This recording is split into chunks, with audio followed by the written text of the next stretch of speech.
हरे कृष्ण। भगवद गीता अध्याय 4 श्लोक संख्या 3। स एवायं मयाते अद्य योगः प्रोक्तः पुरातनः भक्तोऽसि मे सखा चेति रहस्यम ही एतदुत्तमम्। आज मेरे द्वारा वही प्राचीन योग यानी परमेश्वर के साथ अपने संबंध का विज्ञान तुमसे कहा जा रहा है, क्योंकि तुम मेरे भक्त तथा मित्र हो। अतः तुम इस विज्ञान के दिव्य रहस्य को समझ सकते हो। भगवान बता रहे हैं कि देखो अर्जुन, वो ज्ञान जो लुप्त हो गया, छिन्न हो गया, उसको मुझे पुनः स्थापित तो करना है ना। संसार तो मुझे चलाना है।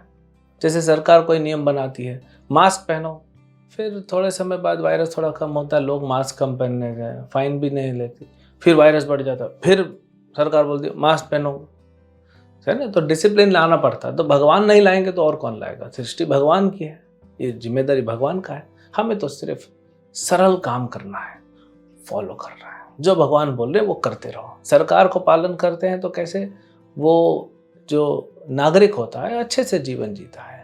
हाँ, भगवान सुप्रीम सरकार है, तो इसीलिए भगवान जो कह रहे हैं हमें पालन करना चाहिए।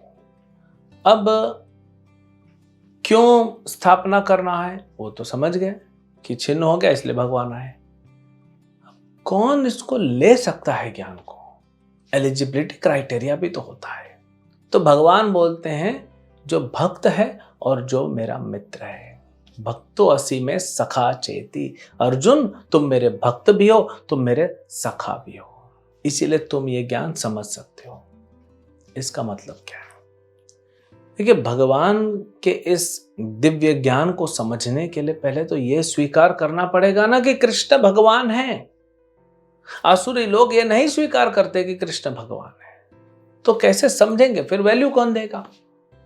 अगर मैं बोलता हूं मैं नहीं मानता सरकार को, तो सरकार के दिए हुए जो डॉक्यूमेंट्स है, दस्तावेज है, क्या मैं उसको पालन करूंगा? नहीं कर पाऊंगा। अब व्यक्ति कोई नहीं मानता तो फिर कैसे? तो जो कृष्ण का भक्त होगा, जो समझेगा सत्य क्या है, सत्य यही है कि भगवान कृष्ण परम भगवान है, पूरी सृष्टि के स्वामी है। और सखा मतलब फेवरेबल डिस्पोजिशन होना चाहिए।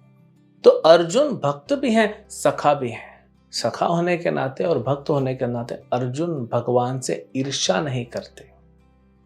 अगर मैं आपसे ईर्ष्या करता हूं तो आप जो भी कहेंगे, क्या मैं उस पर विश्वास कर पाऊंगा? क्या मैं उसको पालन करूंगा? सुनने का ढोंग कर सकता हूं, सुनने का एक नौटंकी कर सकता हूं कि हाँ आप बोल रहे हो, मैं सुन रहा हूं, लेकिन क्या मैं उसको अंदर से सुन रहा हूं, स्वीकार कर रहा हूं, अपना पाऊंगा? नहीं। इसीलिए भगवान बोल रहे हैं कि सबके लिए नहीं है ज्ञान। ये तो भगवान चैतन्य महाप्रभु की कृपा है कि दो सबको। वही कृष्ण महाप्रभु के रूप में आते हैं, दे दो सबको, भगवद गीता दो। हाँ, यारे देखा तारे कहा कृष्ण उपदेश। जिसको देखो, जहां देखो, उसको कृष्ण उपदेश मतलब भगवद गीता सुनाओ। तो इसलिए भक्त होना और भगवान का सखा होना जरूरी है, नहीं तो फिर ईर्ष्या होगी। अब हम क्या करें? हम तो पूरी तरह से भक्त बने नहीं, हम तो भगवान के सखा बने नहीं, हमारे हृदय में भी ईर्ष्या है। तो नो प्रॉब्लम, थोड़ा तो हमारा श्रद्धा है ना। अगर श्रद्धा नहीं रहेगा तो आप क्या आज गीता सुनते? श्रद्धा नहीं रहेगा तो गीता पढ़ते? तो थोड़ी बहुत जो श्रद्धा भी है, भक्त नहीं बने हैं, उसी श्रद्धा से आगे बढ़ेंगे। उसी श्रद्धा के आधार पे आप कम से कम इतना थोड़ा बहुत भी स्वीकार कर लें कि हाँ कृष्ण परम भगवान है।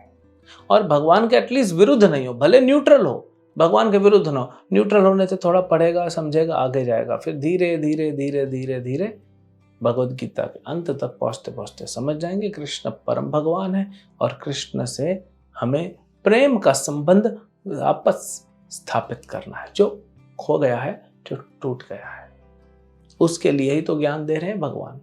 जब मोबाइल का चार्जर सॉकेट में लगा हुआ है, प्लग चालू है, मोबाइल चार्ज हो रहा है, लेकिन वायर को चूहा खा गया, होता है ना, कभी कभी वायरों को चूहा खा जाता है। चूहा खा गया तो अब वो क्या होता है, अंदर जो बहुत सारी वायर्स होती हैं, वो चार्जिंग जा रहा है, सब टूट गई, एक छोटी सी वायर बची हुई है, उसमें से तो सफिशिएंट चार्जिंग नहीं जाएगा ना, फिर क्या करना पड़ेगा, फिर उसको जोड़ना पड़ेगा। तो वैसे ही भगवान यहाँ पे आए हैं हमारा जो भगवान के साथ तारे हैं, जो संबंध हैं, वो तारे टूट गई हैं। उन तारों को फिर से जोड़ने के लिए भगवान ये भगवत गीता का ज्ञान हमको दे रहे हैं। हम इसको स्वीकार करेंगे। भगवान पावर हाउस है, वहां से तुरंत एनर्जी पावर आना, ट्रांसफर होना चालू हो जाएगा और हमको जब शक्ति मिलेगी, आध्यात्मिक जब पावर मिलेगा तो हम आनंद में होंगे। उसके बिना तो ऐसे मूर्छित पड़े हैं, जैसे मृत्यु हो गई, कोमा में पड़ा है व्यक्ति। तो ये ज्ञान की इतनी आवश्यकता है। थोड़ा सा भी श्रद्धा है, हम पूर्ण भक्त नहीं बने, हम सखा नहीं बने अभी तक, नो प्रॉब्लम। थोड़ा सा भी श्रद्धा है, भगवत गीता पढ़िए, उसको समझिए, सुनिए, अपने जीवन में अपनाइए, एक्सपेरिमेंट के तौर पे सही, और देखिए उसका फल आपको क्या मिलता है, उसका प्रभाव आपके जीवन में क्या पड़ता है। आनंद ही आनंद भर जाएगा। आपको लगेगा कि हाँ, मैं अब जीवन जी रहा हूं, अब तक क्या किया पता नहीं। क्योंकि यही भगवत गीता जो है पूरे जीवन का आधार है हमारा। इसको पढ़ेंगे, समझेंगे, अच्छे से भगवान के भक्त बन जाएंगे। हरे कृष्ण।